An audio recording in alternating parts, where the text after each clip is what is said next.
ए और बी, दो बिंदु ए और बी जो मीनार के आधार से, जो मीनार के आधार से 100 मीटर व 25 मीटर दूरी पर है। 100 मीटर व 25 मीटर दूरी पर है।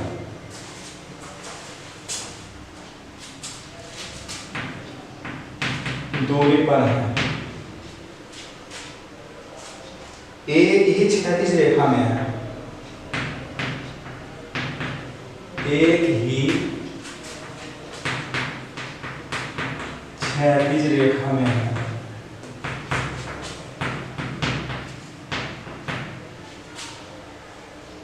तथा कोटि पूरक भी है। देखो कोटि पूरक जैसे पहले बताया था वही आ गया, बहुत इंपॉर्टेंट है ये। कोटि पूरक है, कोटि पूरक है।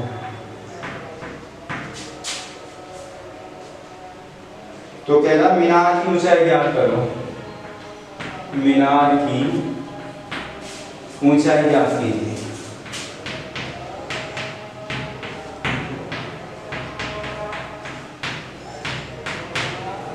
चलिए बना लो। मीनार बना ली हमने।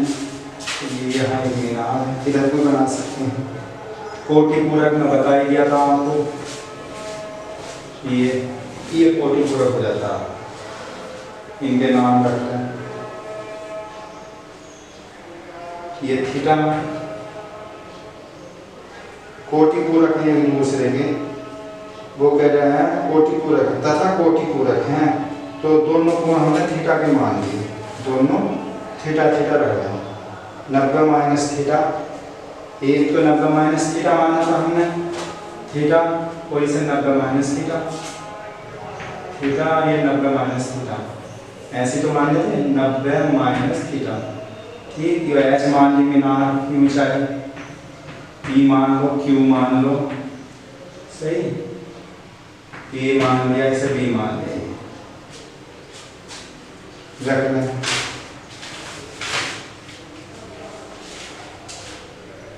देखिए क्या याद करना था इसमें।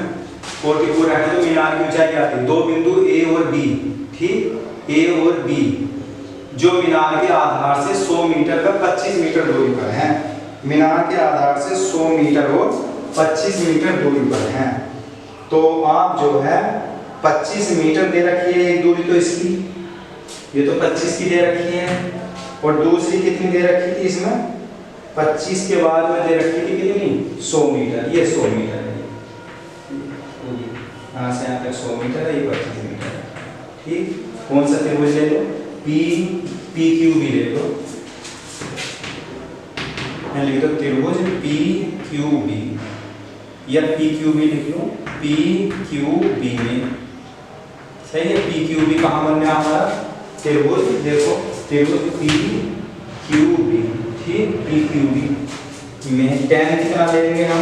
tan 90 माइनस कितना है पहले? थीटा, लंब बटे आधार, लंब कितना है? h है, और आधार कितना भैया? 25 है। ठीक, तो tan 90 माइनस थीटा बराबर क्या हो गया? cot थीटा हो गया। नहीं, पहले की तरह cot थीटा बराबर h बटे 25। समीकरण नंबर 1 रख दो इसका नाम। अब दूसरा त्रिभुज ले लो। क्या त्रिभुज है हमारा दूसरा त्रिभुज? बताओ। P Q A Q B में, पी ए क्यू में, त्रिभुज पी ए क्यू में या पी क्यू ए में, कैसे कह रहे हैं में, इसमें क्या लेंगे हम? tan कितना लेंगे? थीटा बराबर लंब बटे आधार, लंब h रहेगा, और आधार कितना हो गया? 100 हो गया। देखो 100, तो ये तो ऐसे ही रहेगा। फिर समीकरण नंबर 2। अब क्या करोगे? समीकरण 1 व 2 की परस्पर गुणा करने पर, जैसे पहले बताया था, लिख लोगे समीकरण 1 व 2 की गुणा करने पर, अब गुणा कैसे करें? पहली समीकरण क्या थी हमारी? cot थीटा थी, गुणा दूसरी क्या थी? tan थीटा थी, बराबर कितना आया था हमारा? h बटे 25, गुणा दूसरा कितना आया था? h बटे 100, एक आया था, और ये हमारा cot बन गया 1 बटे tan बन गया।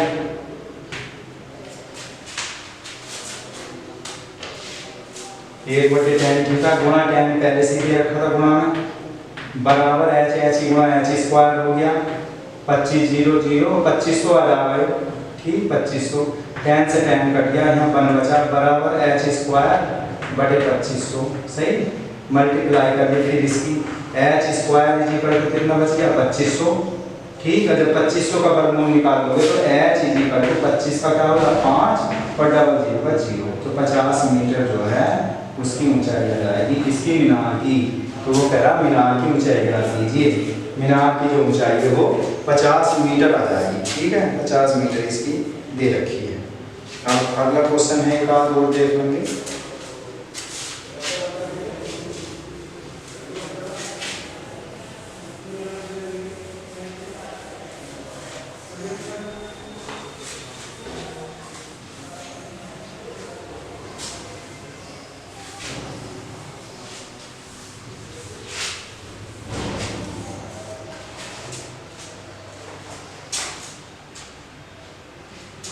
आपके कुछ सवाल एकदम इजी है,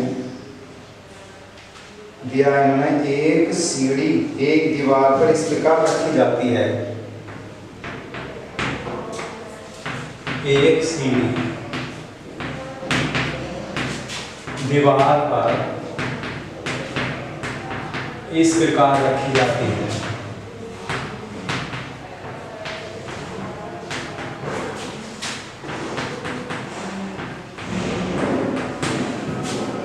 इस प्रकार रखी जाती है कि यह दीवार की चोटी तक पहुंचती है, कि यह दीवार की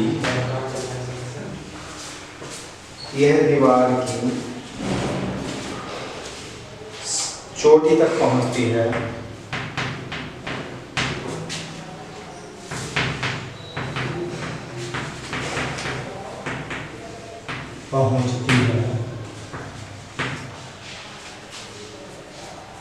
सीढ़ी का पार दीवार से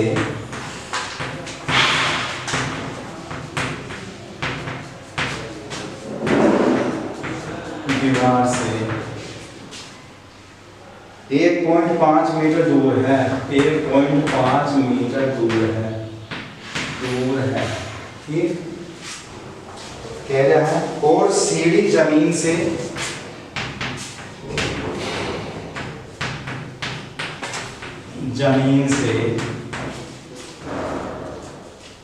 60 अंश के कोण पर झुकी है, 60 अंश के कोण पर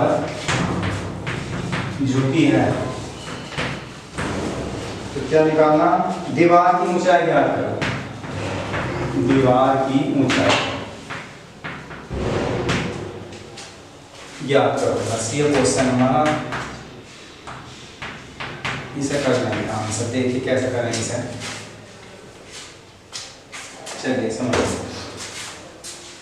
एक सीढ़ी दीवार पर इस प्रकार रखी जाती है कि यह दीवार की चोटी तक पहुंचती है और सीढ़ी का पाद दीवार से 1.5 मीटर दूर है और सीढ़ी जमीन से 60 अंश के कोण पर झुकी है, तो दीवार की ऊंचाई ज्ञात करो। देखिए ये दीवार है, ये दीवार इस तरह से सीधी खड़ी है, अगर हमें सीढ़ी को खड़ा करना है तो आप या तो इधर से लगा सकते हैं, इस तरह से दीवार से इस तरह से लगा सकते हैं, या इस तरह से, ऐसे तो लगाएंगे तो दोनों में से या तो इधर से लगा दें या इधर से, एक तरह से हम सीढ़ी को लगा सकते हैं। तो क्या करना है, इसमें लिखा हुआ है एक सीढ़ी दीवार पर इस प्रकार रखी जाती है कि यह दीवार की चोटी तक मतलब दीवार की चोटी तो यही तो हो गई, ये दीवार की जड़ है, अगर आप इस तरह से सीढ़ी लगा रहे हैं, ये देखिए ठीक इस तरह से लगा दी, तो हमारा क्या बन गया, ये कह रहा है कि चोटी तक पहुंचती है और सीढ़ी का पाद बिंदु, जो उसका पैर है सीढ़ी का पाद बिंदु, दीवार से 1.5 यानी यहाँ से और यहाँ तक जो है वो 1.5 मीटर दे रखा है इसने,